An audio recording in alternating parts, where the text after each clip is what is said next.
역대하 22장 1절에서 4절입니다. 역대하 22장 1절에서 4절 말씀 찾으셨죠? 교독하겠습니다. 예루살렘 주민이 여호람의 막내 아들 아하시아에게 왕위를 계승하게 하였으니 이는 전에 아라비아 사람들과 함께 와서 진을 치던 부대가 그의 모든 형들과 죽었음이라.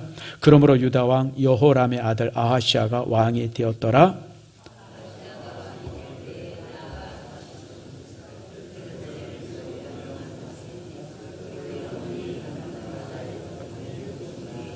아하시아도 아합의 길을 행하였으니 이는 그의 어머니가 꾀어 악을 행하게 하였음이라.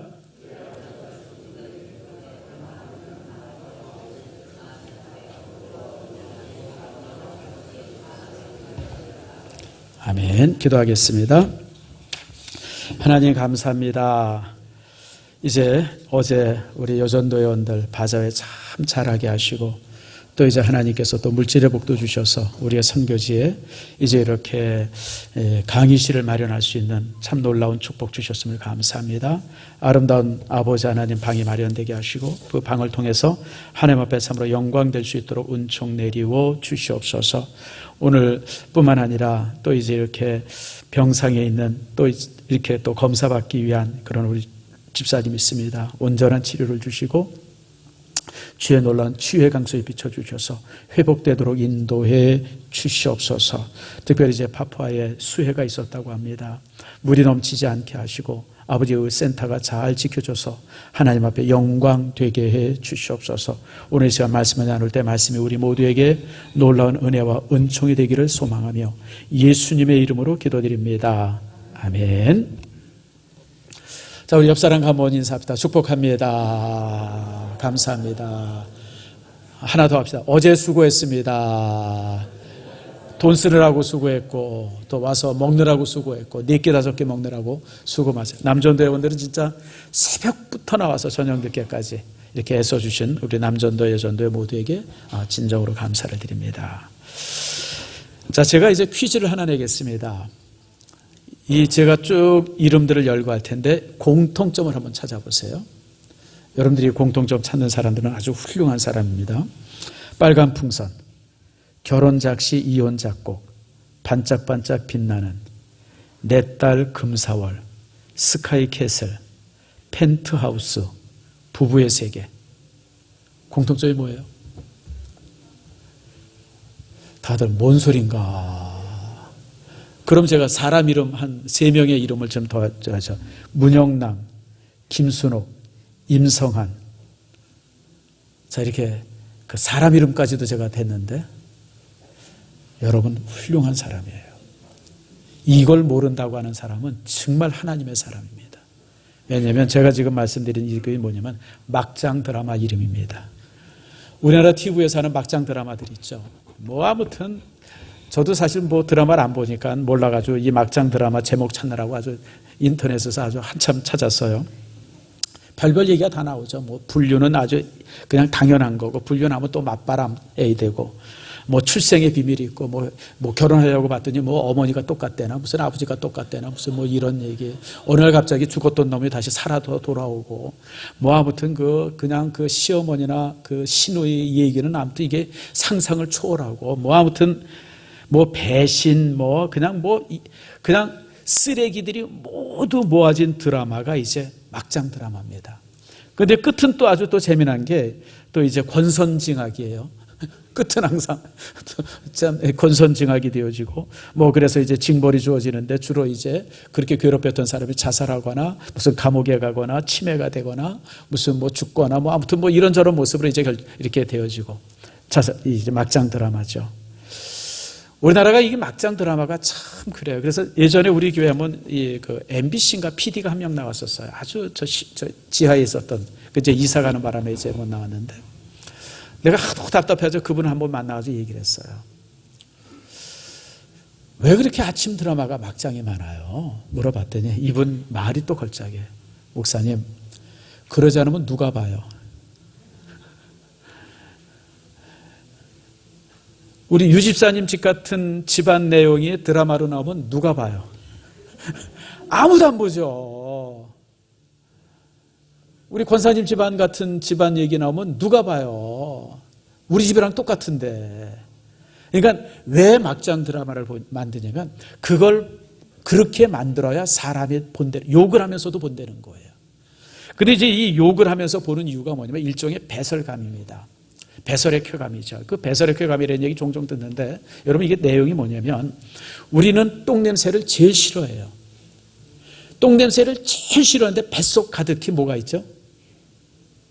뱃속 가득히 똥 가지고 다니잖아요. 뱃속 가득히 똥을 가지고 다니면서 우리가 똥냄새를 제일 싫어하는 거예요. 그래서 배설의 쾌감이라고 하는 것이 우리 속에 있는 이런 더러운 것들, 이런 것들이 그냥 훅 쏟아지면서 갖는 어떤 쾌감이에요. 대리만족이죠. 이제 그런 것 때문에, 그러니까 드라마 보고 그 욕을 하면서도 열심히 보는 이유는 은근히 그런 것에 대한 기대가 있는 사람들이에요. 나도 저래 봤으면, 나도 저렇게 했으면. 그런 기대감을 가진 사람들이 그런 드라마를 보면서 뭐 좋아한다는 겁니다. 뭐 여러분이 그렇다는 얘기는 아니고요. 아무튼 그러면서 이제 왜 막장 드라마를 보느냐 뭐 이런 것 때문에 이제 많은 얘기들이 좀 있습니다. 참 이게 저는 이 막장 드라마가 우리 사회에 끼쳐지는 악이 참 크다고 생각해요. 요즘 젊은 아이들이 가정을 잘 안 이루려고 그러고 또 애 안 낳고라는 이런 여러 가지 이유 중에 하나가 이 막장 드라마 속에 있다고 생각을 해요. 결혼하면 저렇게 되는구나. 아이고 저럴 바에야 결혼하지 말고 살아야지. 이런 얘기들이 그 막장 드라마를 보면서 만들어질 것 같고요. 또 이런 막장 드라마가 또 해외에 수출이 되면서 외국 사람들이 그걸 보면서 야, 한국 사람들은 다 저러고 사는구나. 저렇게 독하게 사는구나. 악하게 사는구나. 혹시 그럴까 봐 이제 걱정도 되어지죠. 어쨌든 이 막장 드라마가 참 제가 볼 때 한국 사회의 암과 같아요. 여러분 욕하면서 배운다고 그러잖아요. 익숙해지는 게 있잖아요. 제가 이 익숙함에 대해서 이제 여러분 제가 그 전에 한번 그런 얘기를 한 들었어요. 제가 담배 피우는 사람을 되게 싫어해요. 근데 여러분 아세요? 제가 담배 냄새가 향긋해요. 이게 왜 그런지 아세요? 우리 어머니가 하루에 단갑 2개 가까이 피셨어요. 그냥 담배를 입에 물고 다니세요. 어디 가시더라도 그냥. 그러니까 제가 평생 살면서 담배 냄새에 쩔어 살다 보니까 그렇게 담배 피는 사람이 싫은데 담배 냄새가 향긋하다니까요.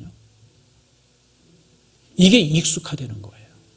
이게 익숙한 거예요. 그러니까 저러면 안 되지. 저건 나쁜 거야. 그러면서도 저절로 그 일이 되어지는 게 우리가 되게 많습니다. 술 먹는 것도 그렇고 여러분 이 화투하는 것도 그렇고 그게 익숙해요. 그래서 여러분들 사람이요 이 욕하면서 배운다는 말이 그게 익숙해진다는 거예요.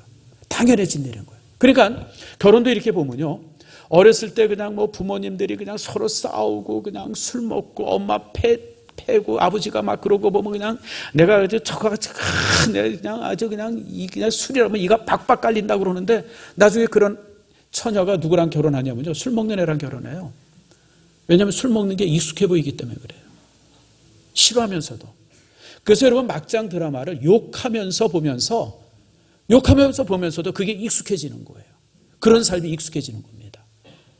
그래서 여러분들 막장 드라마는요 한국 사회의 암입니다. 여러분들이 막장 드라마나 이런 것들 TV에 나오면 후기 쓰면서 이 개 그냥 작가 욕 딥다 쓰고요. 다시 그런 거 그냥 틀지 말라고 그냥 그 TV에다 항의하고 여러분 그러세요 여러분들. 그런 것이 일상화되는 사회가 되면 안 됩니다.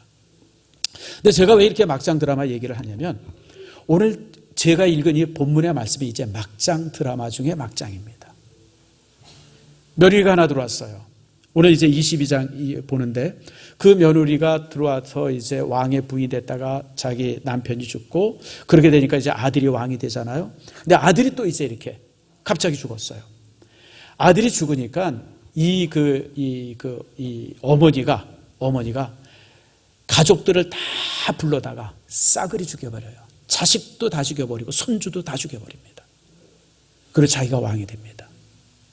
자, 22장 10절 말씀 우리 같이 한번 읽읍시다. 이게 정말 막장 중에 막장이죠.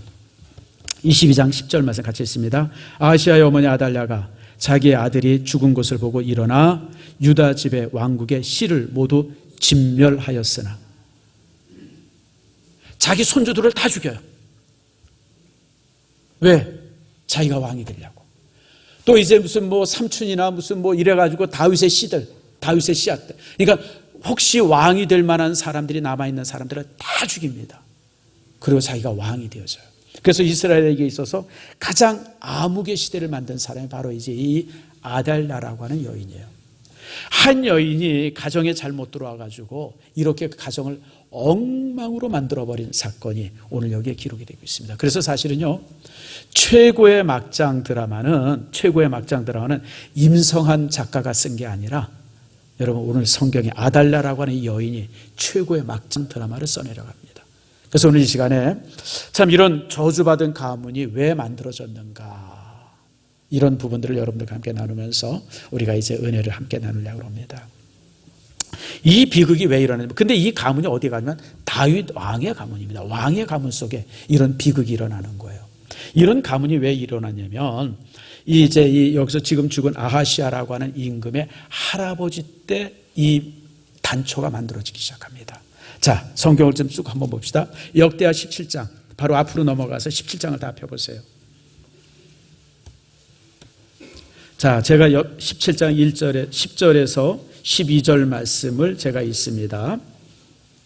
여호와께서 유다 사방의 모든 나라에 두려움을 주사 여호사밧과 싸우지 못하게 하시매. 여호사밧이 다윗의 한 5대 이제 손주쯤 되어집니다. 다윗이 죽고 솔로몬이 왕 돼서 죽고 그 아들 이제 르호보암이 왕 되었다가 그리고 이제 몇 대 넘어가서 이제 여호사밧이 왕이 됩니다. 근데 여호사밧이 되게 훌륭한 왕입니다. 다윗과 견줄 만한 왕이었었어요. 전쟁에 능했고요.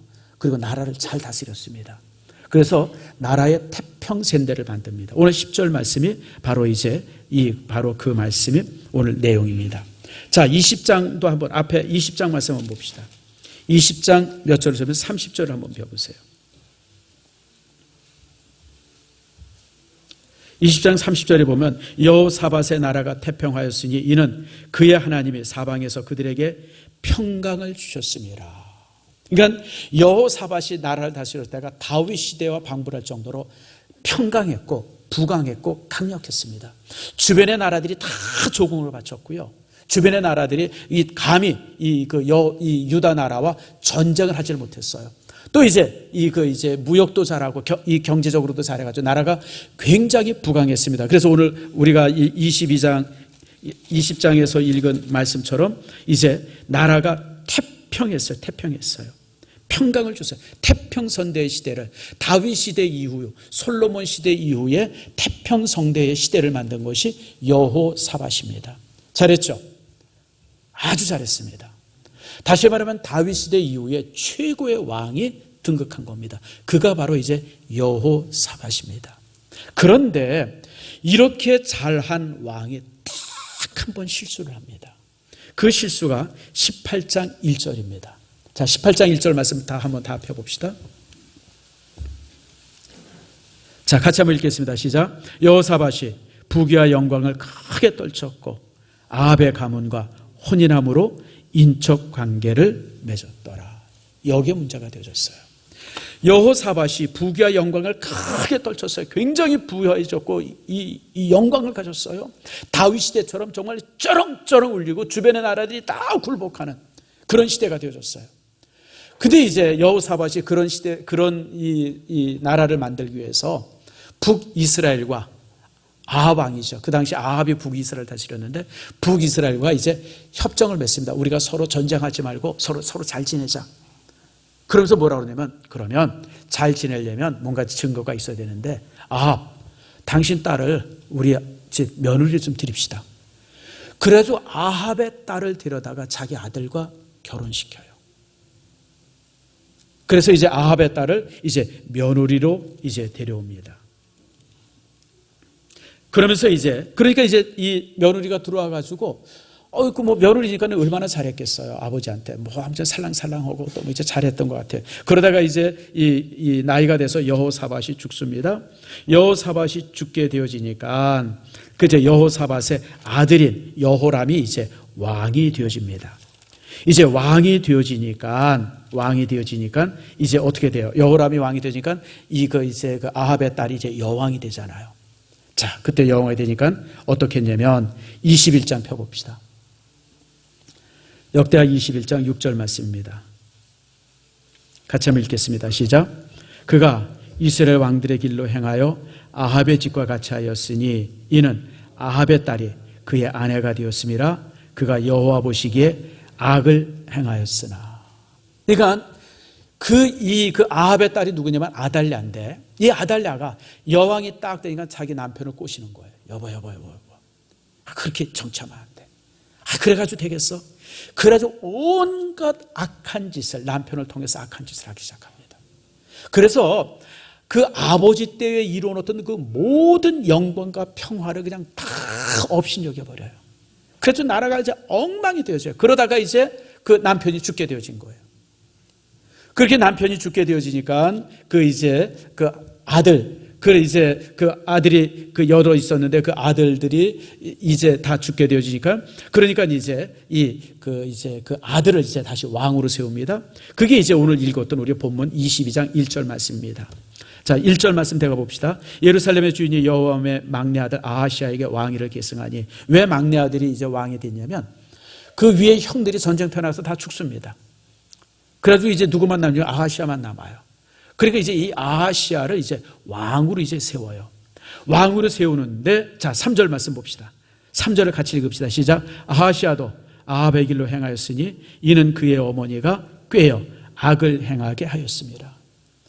아달랴가 자기 아들이 왕이 되니까 그냥 뒤에서 조종을 하기 시작한 거예요. 근데 그땐 아하시아가 나이가 몇 살이면 40살이었었거든요. 굉장히 많은 나이예요. 뭐 다 장성했어요. 그럼에도 불구하고 뒤에서 거의 수렴첨정하듯이 하면서 나라를 또 그냥 엉망으로 만들어버린 거예요. 그러다가 아하시아가 1년 만에 죽습니다. 1년 만에 죽으니까 10절 말씀이에요. 22장 10절을 같이 읽읍시다. 시작. 아하시아의 어머니 아달랴가 자기 아들이 죽은 것을 보고 일어나 유다 집에 왕국의 씨를 모두 진멸하였으나. 그러니까 자기 아들이 죽으니까 이제 아들이 죽으면 누가 왕이 돼야 돼요? 손주가 왕이 돼야 되잖아요. 근데 손주 나이는 한 대여섯 살, 20살 그 정도 됐을 거예요. 그러니까 그 손주를 왕 시키려고 그러다가 보니까 이게 조금 안 좋겠다 싶으니까 무슨 짓을 하냐면 왕족들을 모두 모아놓고 거기서 다 죽여버려요. 심지어는 자기 손주까지 다 죽여버립니다. 막장 중에 막장이죠. 여러분, 지금까지 우리나라 역사에 보면 중국의 역사도 보면 이제 이렇게 아주 못된 여왕들이 좀 있었어요. 대표적으로 당현종의 아내입니까? 그 무슨 측천무 같은 사람들. 그런 사람들도 얼마나 독재를 합니까, 여왕으로. 그런데 여러분, 그런 사람이 왕이 될지라도, 여왕이 될지라도 절대 손주는 건드리지 않습니다. 손주는 눈에 넣어도 아프지 않기 때문에 그래요. 누구도 아무리 악한 왕도, 아무리 악한 사람들도 자기 자식은 죽이지 않는데, 여러분 그 아달랴는요 다 죽여요. 삼촌 다 죽이고 이렇게 저렇게 다윗과 연결되어 있는 시족들은 다 죽여버립니다. 그냥 깡그리 다 죽여버려요. 심지어는 자기 손주도 다 죽여버려요. 그래서 자기가 왕이 되는 거예요. 여러분, 결혼이라고 하는 것이 아무것도 아닌 것 같은데 이런 악이 하나 들어와 보니까 가문이 멸문지화에 이르게 되어집니다. 그래서 여러분, 사위를 얻든지 며느리를 얻든지 잘 얻어야 돼요. 괜히 그냥 쟤네들이 좀 돈이 많대, 부자래, 집이 있대, 직업이 튼튼하대. 여러분, 그런 거 가지고 사람 얻었다가는 절단 납니다. 절단 나. 오늘 본문의 말씀이 우리에게 지금 그걸 보여주고 있어요. 특별히 여러분, 악이라고 하는 것은 따라합시다. 악은 모양이라도 버려라. 악은 모양이라도 버리는 거예요. 그것이 잘못된 것이다, 이것이 악한 것이다, 그렇게 하면 안 된다라고 하는 것이 있으면 악이라고 하는 것은 모양이라도 버려야 돼요. 모양이라도. 내가 거짓말하지 않더라도 거짓말의 모양이라도 버려야 돼요. 내가 악한 짓을 하지 않더라도 악한 짓의 모양이라도 버려야 돼요. 내가 아까 말씀드린 것처럼 사람들은 욕하면서 배워요. 그래서 여러분, 나쁜 거 보지 마세요. 여러분들, 나쁜 거 가까이 하지 마시고. 잔상이라는 게 있죠. 잔상. 요즘에 이제 영화의 장르 중에 하나가 이제 뭐죠? 미국 영화 중에 괴물처럼 되는 사람들이 있죠. 뭐라 그러죠? 미쳐가지고 응? 그걸 뭐라고 그러더라고요? 좀비. 좀비 영화들 되게 많잖아요. 근데 저는 좀비 영화를 안 봐요. 근데 그런 영화나 귀신 나오는 영화나 좀비 영화나 이런 걸 보면요, 그게 마음의 잔상으로 남아요. 항상 안 좋더라고요. 그래서 저는 그런 영화 안 봐요. 그냥 저는 영화 보면 스토리가 좋은 영화들. 제가 영화를 참 좋아합니다. 스토리가 좋은 영화들, 아주 산뜻한 영화들. 뭐 그런 영화들을 주로 보고 지저분한 영화는 제가 안 봐요. 왜냐하면 그게 잔상에 남아요, 마음에.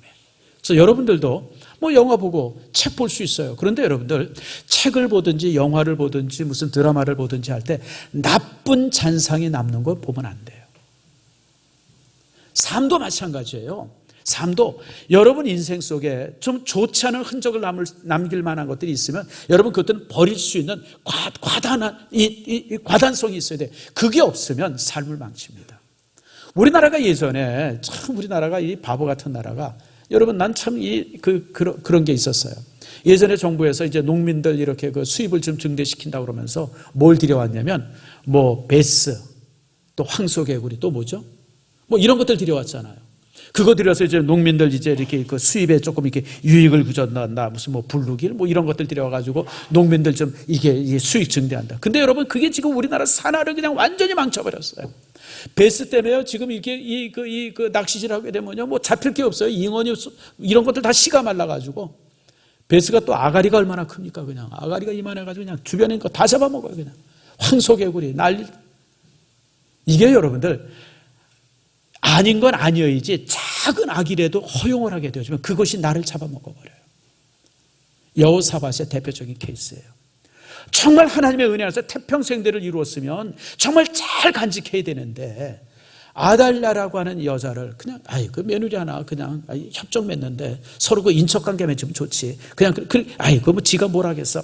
그러고 들여왔는데 결국 그 여인이 집안 전체를 잡아먹고 다윗의 씨를 말려버린 거예요. 그래서 여러분들 따라합시다. 악은 모양이라도 버리자. 아닌 건 아니에요, 여러분들. 뭐 이렇게 하면 돼요. 여러분, 저는 그런 부분에서 아주 단호합니다. 아닌 건 아닙니다. 예전에 한번 어떤 분이, 목사님, 뭐 이렇게 이 교회 안에서 교회에서 우리 연말정산에 뛰어가는 거 있잖아요. 뭐 그런 거 이렇게 교회에서 띄워주고 그러면 뭐 얼마 준대요 목사님 좀 할랍니까? 누가 나보고 그러더라고요. 한 10여 년 지난 일이에요. 그때 내가 그분 보고 그랬어요. 집사님 날 잘 모르네.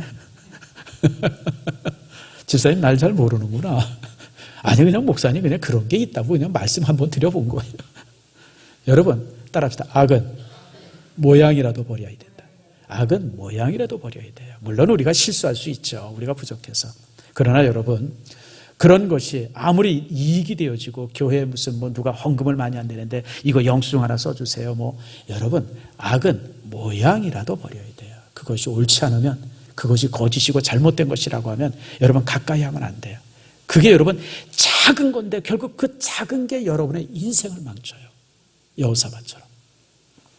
그런데 정반대의 모습도 있을 수 있죠. 정반대의 모습이 뭐냐면 여러분 어떻게 생각하면 우리가 족보를 우리가 저번 주에 쭉 봤는데 족보를 한번 더 봅시다. 마태복음 1장을 한번 다 펴보세요. 1장 1절 말씀. 자, 예수님의 족보입니다. 마태복음 1장 1절인데 같이 한번 읽어봅시다. 시작. 아브라함과 다윗의 자손 예수 그리스도의 계보라. 여러분 우리가 족보를 2주 동안 제가 설교를 했어요. 아담으로부터 시작되어서 쭉 인류의 족보들이 쭉 얼마나 인류가 많이 퍼졌는가, 얼마나 많은 사람들이 이렇게 퍼졌는가라고 하는 것이 족보에 쭉 나와요. 쭉 나가다가 한 사람에게 딱 다시 좁혀져요. 그 사람이 아브라함입니다. 그래서 아브라함으로부터 시작되어져서 다윗 그리고 예수님께로 되어지는 족보가 다시 쫙 좁아져서 한 사람으로 집중이 되어져요. 그래서 족보의 목표는 누구라고요? 예수 그리스도예요. 족보는 예수 그리스도의 목표가 되어집니다. 그런데 아브라함의 족보를 가만히 보면서 우리가 이제 명문의 가문이 그러니까 사실 최고의 명문의 가문의 족보가 사실은 마태복음 1장에 있어요. 여러분 집에 족보들 있죠? 저희 집에도 족보가 있어요. 저희 집에도 이만큼 족보가 있습니다. 특별히 저희 집은요, 뭐가 있냐면, 고종 황제 때, 우리 고조 할아버지가 고종 황제로부터 벼슬을 받았고, 어디에 뭐 해라, 그래가지고 이렇게 이만한 임명장 받은 게 한 10대장 되어져요. 여러분, 우리 집 가문이 괜찮아요. 혹시 그거 있는 좀 손 들어보세요. 우리밖에 없잖아요. 우린 직접 황제로부터 이렇게, 이제 이렇게 벼슬을 받은, 네, 그런 게 있어요. 근데 여러분, 그게 무슨 의미가 있어요? 사실 최고의 명문의 족보는 지금 예수님의 족보입니다. 아브라함의 족보입니다. 이게 왜 명문의 족보냐면 오늘 이 시간 여러분들에게 말씀 함께 나누려고 그래요. 아브라함은 원래 하나님을 모르던 사람이에요. 하나님 모르던 사람입니다. 아브라함이 하나님을 잘 섬겼던 사람 아니에요. 그걸 어떻게 알 수 있냐면 아브라함의 아버지가 뭐 하던 사람이면 우상 만들던 사람이에요.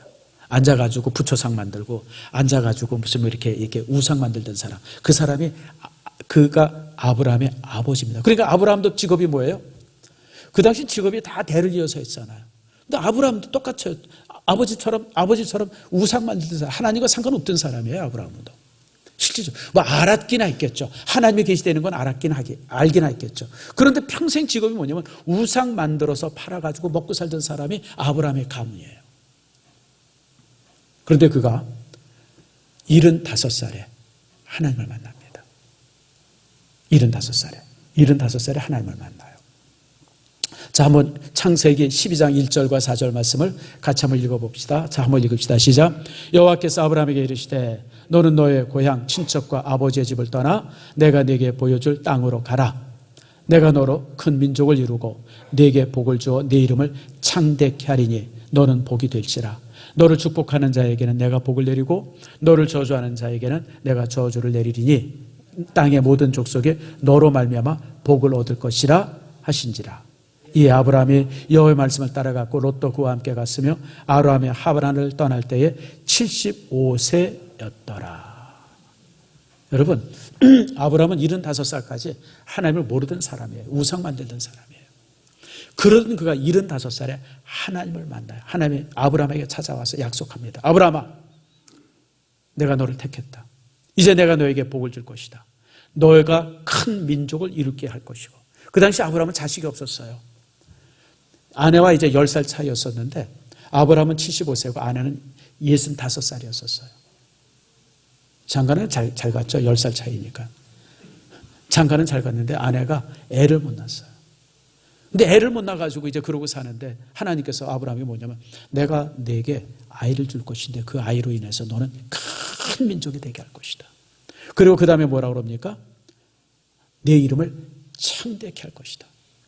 지금 내가 보잘것없는 곳에서 이렇게 있지만 내 이름이 창대케 됐다. 내 이름이 굉장한 이름으로 이제 될 것이다. 왜냐하면 제가 1월 달에 설교했던 것처럼 아브라함은 망한 나라의 사람이에요. 수메르인이었어요. 수메르인.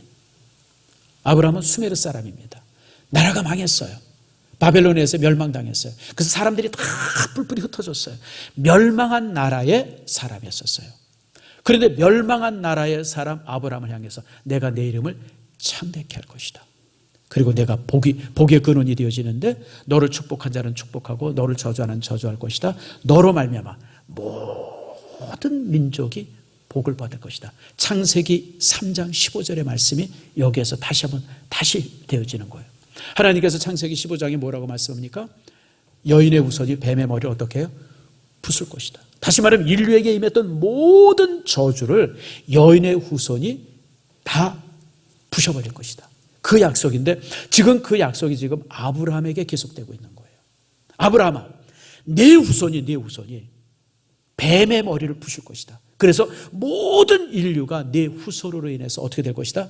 복을 받을 것이다. 여기서 이 약속한 게 아브라함이에요. 그래서 이때부터 아브라함이 믿음의 사람이 되어집니다.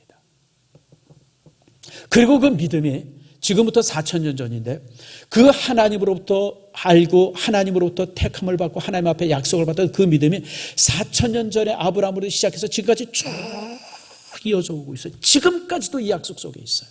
믿음의 대가 끊이지 않냐고. 누구죠? 유대인들입니다. 지금 유대인의 숫자가 한 1,400만 정도 됩니다. 1,600만 정도 된다 그러죠. 1,600만 정도 된다 그래요. 그 이스라엘에 살고 있는 유대인들의 숫자가 한 800만 정도 되어지고 디아스포라 유대인들, 온 세계에 흩어진 유대인들이 한 800만 정도 돼서 1,600만 정도 된다는데 그들이 아브라함 때부터 지금까지도 계속해서 신앙을 유지해온 믿음에 대해요. 그래서 여러분, 믿음이라고 하는 것은, 믿음은 이렇게 대가 끊이지 아니할 때 그것이 여러분 명문의 가문이에요.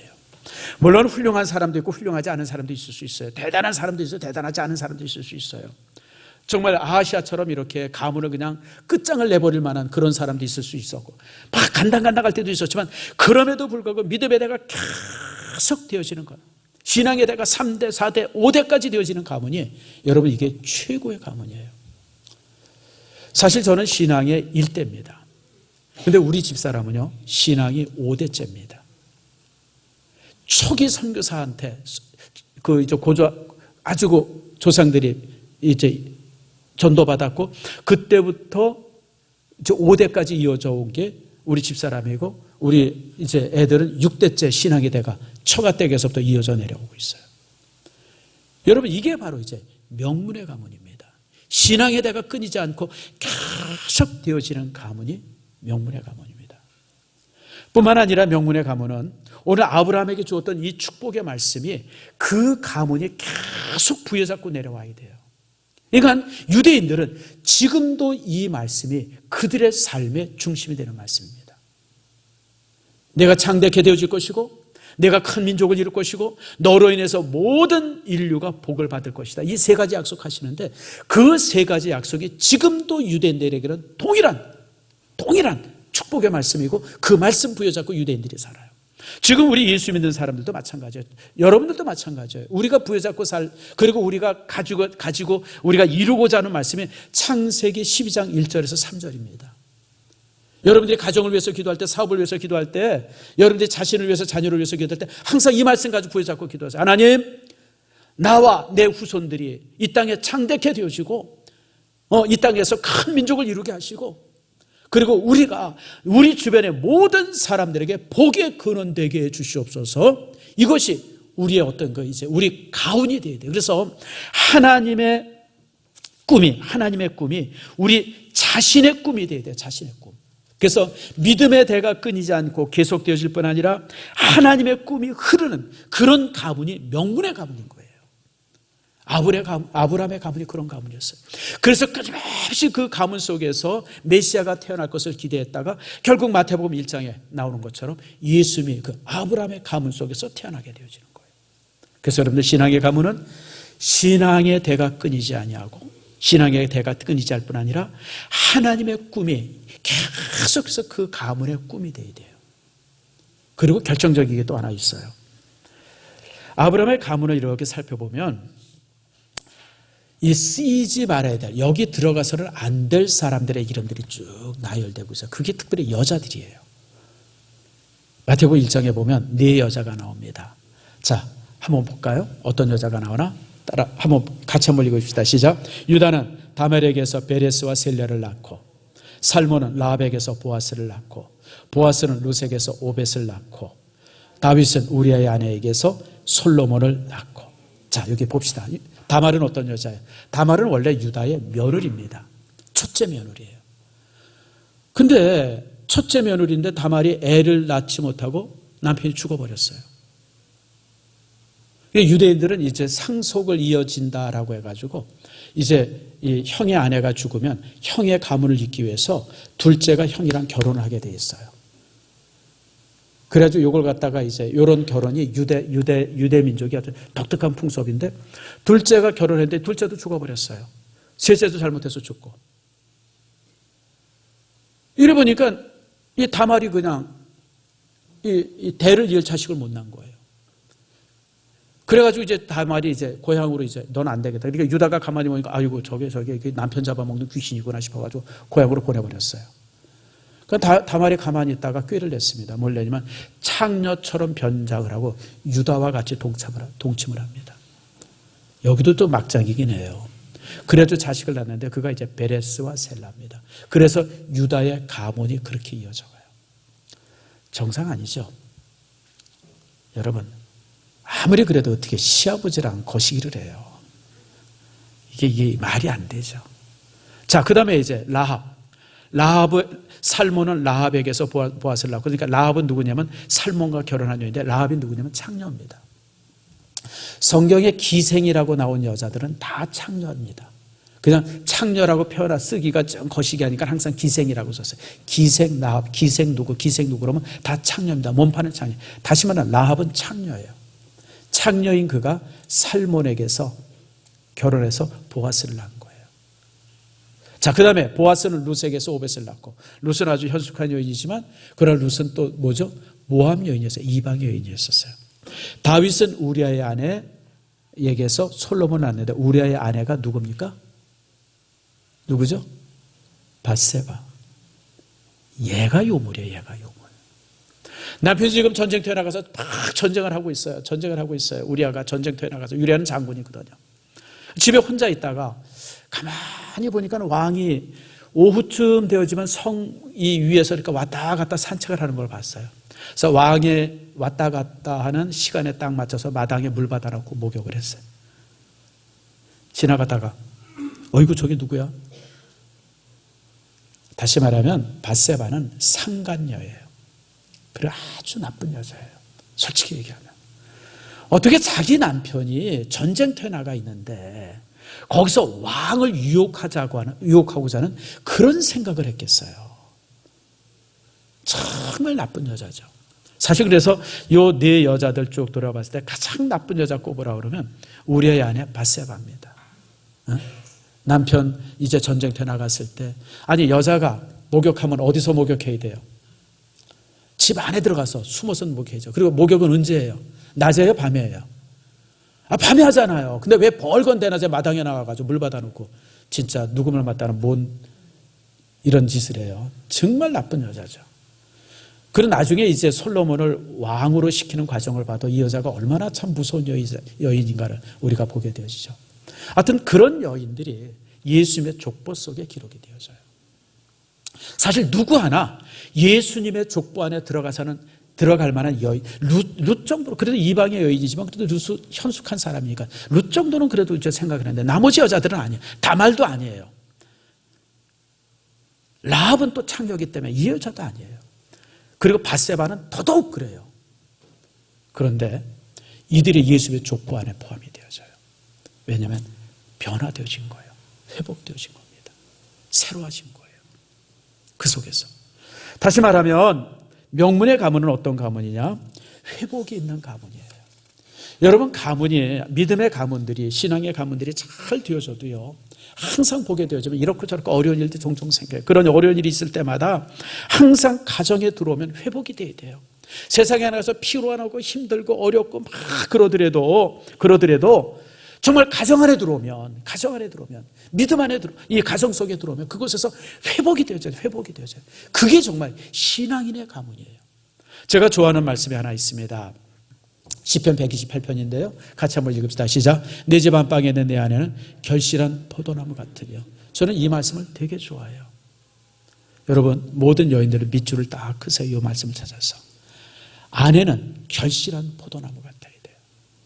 다시 말하면 지치고 힘들고 막 짜증나고 그냥 막 이 초주검이 되어지고 온몸이 그냥 막 그래도 가정 안에 딱 들어오면 아내가 결실한 포도나무가 되어져서 힘을 주는 사람, 용기를 주는 사람, 다시 회복을 시키는 사람, 그런 사람이 아내의 역할이고 그게 가정의 역할이에요. 가족은 회복이 있어야 돼요. 여러분, 탕자의 비유 속에서 우리가 보잖아요. 탕자가 부모의 재산을 가지고 나가서 허랑방탕하게 했으면서 그냥 막 그랬는데 집에 딱 돌아와서 아버지 품에 딱 안기니까 그때부터 뭐가 돼요? 그 순간 아들의 지위를 회복하잖아요. 그래서 여러분, 흔들리지 않는 사람이 어디 있어요? 흔들리지 않는 사람이. 남편도 흔들리고 아내도 흔들립니다. 자식들도 흔들려요. 여러분 다 그러죠. 그런데 그렇게 흔들리고 막 상처받고 막 아프고 막 그냥 뭐 죄짓고 그러고 살다가도 가정에 딱 들어오면 아내의 품에 딱 안기기만 하면 그 모든 것이 회복되어질 수 있을 때 그게 진짜 믿음의 가정이에요. 믿음의 가정이에요. 뭔가 잘못했다고 해서 서로 미워하고 싫어하고 욕하고 그냥 평생 동안 원수 되어지고, 여러분 이거는 잘못된 가정이에요. 가정은, 믿음의 가정은 회복이 있어야 돼요. 그 어떤 것도 용서받을 수 있는 것, 그것이 신앙의 가정이에요. 이게 명문의 가정입니다. 말씀을 맺습니다. 여러분, 여호사밧은 정말 하나님께서 주신 큰 은혜를 가지고 은혜 속에서 정말 그 은혜를 잘 보관하기보다는 이 아달랴라고 하는 잘못된 며느리를 들임으로 인해서 가문이 멸문지화를 당합니다. 악은 모양이라도 버려야 돼요. 여러분 인생 속에 그것이 지금 당장 유익이 되고 좋게 되어진 줄 알았을 때 그것이 옳지 않은 거면 과감하게 버리세요. 아멘 하십니까? 여러분 그거 아예 뭐 어때 뭐 괜찮아. 아니요 여러분들. 작은 악이라도 가정 안에 잘못 뿌리내리면요 그게 집안 전체를 무너뜨립니다. 그러나 아브라함은 하나님을 모르던 사람이에요. 75살까지 하나님과 상관없이 살던 사람이에요. 우상 만들면서 그것으로 먹고 살던 사람이에요. 그러던 그가 하나님을 만나고 약속을 받으면서 그리고 아브라함 때부터 지금 4,000년이 흐르는 동안 그 긴 세월 동안 신앙이 여전히 끊기지 않고 흐르고 있어요. 그래서 유대인들은 지금 인류 안에서 최고의 명문의 족속입니다. 세계에서 가장 머리 좋은 사람들이 거기에 있고요. 미국의 부의 거의 70%를 유대인들이 가지고 있고요. 여러분 뭡니까? 뭐 이런저런 여러 가지 모든 부분들 속에서 두각을 나타내는 사람들이 거의 대부분 반수 이상이 유대인입니다. 지금 유대인의 전체 인구가 1,800만 정도 되니까 1,600, 700만 정도 되니까 지금 인구가 우리 75억이라고 그러면 실제 유대인의 숫자가 0.2%인가요? 0.3%도 안 돼요. 10,000명 모여있으면 그중에 1명, 2명 있는 게 유대인이에요. 근데 그들이 인류를 지배해요. 신앙의 대가 이어져 있어서 그래요. 믿음의 대가. 그리고 그들은 하나님이 주신 약속 창세기 12장 1절과 3절 말씀을 지금도 부여잡고 살아요. 하나님의 꿈을 자신의 가문의 꿈으로 삼고 살아요. 그리고 그 속엔 회복이 있어요. 누가 들어와도 그 가문 속에 들어오면 항상 회복이 되죠. 창녀가 들어와도 현숙한 여인이 되어지고 상간녀가 들어와도 그 가정에 와서 새롭게 변화되어지고 정말 별나게 살던 여자들 이방 여인들도 들어와도 그 가문에 들어오면 새로운 사람이 되어져요. 회복의 역사. 가정은 용서하는 곳이고 안아주는 곳이고 품어주는 곳이 가정이에요. 여러분들이 이런 명문의 가문들을 이루는 여러분들 모두가 되어지기를 축복합니다.